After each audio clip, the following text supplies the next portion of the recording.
আসসালামু আলাইকুম বন্ধুরা, তোমরা সবাই কেমন আছো? আমি ভালো আছি। তো কিছুদিন আগে আমার বাড়িতে মা, দিদি, বোন সবাই মিলে বেড়াতে এসেছিল। তো এই যে তিনজনে মিলে টিভি দেখছে, সারাক্ষণ খেলাধুলা করে হাঁপিয়ে পড়েছে, তারপরে বসেছে টিভি দেখতে। তো এই যে আমরা তিন বোন মিলে অনেক গল্প করছিলাম।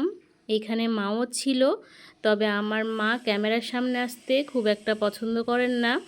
আগে যাও বা একাধটুকু আসতো, তো এখন হজ করে আসার পর সেরকম আর ক্যামেরার সামনে আসতে চায় না, সেই জন্য আর মাকে নেওয়া হয় না। আর আমরা একসঙ্গে হলে তো আমাদের গল্পই শেষ হয় না। তো বিকেলের দিকে এই যে মারা বেরিয়ে যাচ্ছিল, তো মেয়েরও ক্যারাটে ছিল, ভাবলাম মায়েদের সঙ্গেই চলে যাই একসঙ্গে, আমি জলঙ্গিতে নেমে যাব। তো বাইরে এসে মেয়ের ক্যারাটের যে টিথ গার্ড ওইটা মেয়ে খুঁজে পাচ্ছে না, সেই কারণে ভীষণ মন খারাপ করে কান্না করছিল। তো আমি বললাম ঠিক আছে, আমি এসে খুঁজবো। তো এই যে সবাই মিলে গাড়িতে যাব। তো মা অনেক দিন আমার বাড়িতে আসেও না, আর মা সেরকম কোথাও ঘোরেও না। তো মাকে জোর করে বললাম যে চলো একটু পদ্মাতে নামো, তুমি তো কোনো দিন আসো না, সেরকমভাবে যাওয়াও হয় না। আর এত বছর বিয়ে হয়ে গেল, মা কোনো দিন জলঙ্গি পদ্মাতে যায়নি।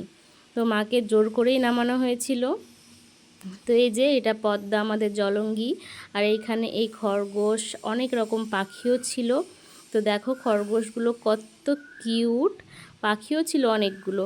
তো এইগুলো হয়তো বিক্রির জন্যই রাখা, আমার দেখতে খুবই ভালো লাগে, বিশেষ করে খরগোশটা।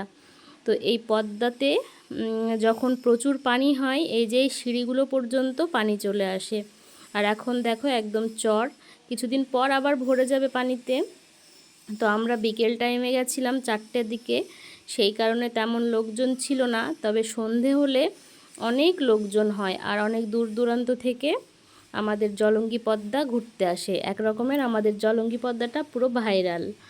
তো এই যে ঘোরাঘুরি কমপ্লিট, তো মারা বেরিয়েও যাবে। তো এই ছিল আমাদের জলঙ্গি ঘোরার ভিডিও। তো তোমাদের ভিডিওটা কেমন লাগলো জানিও, আর আমার চ্যানেলটাকে অবশ্যই ফলো করো, সবাই পাশে থেকো, আর একটা লাইক কমেন্ট অবশ্যই করো। তো এই গরমে সবাই সুস্থ থেকো। দেখা হচ্ছে পরের ভিডিওতে।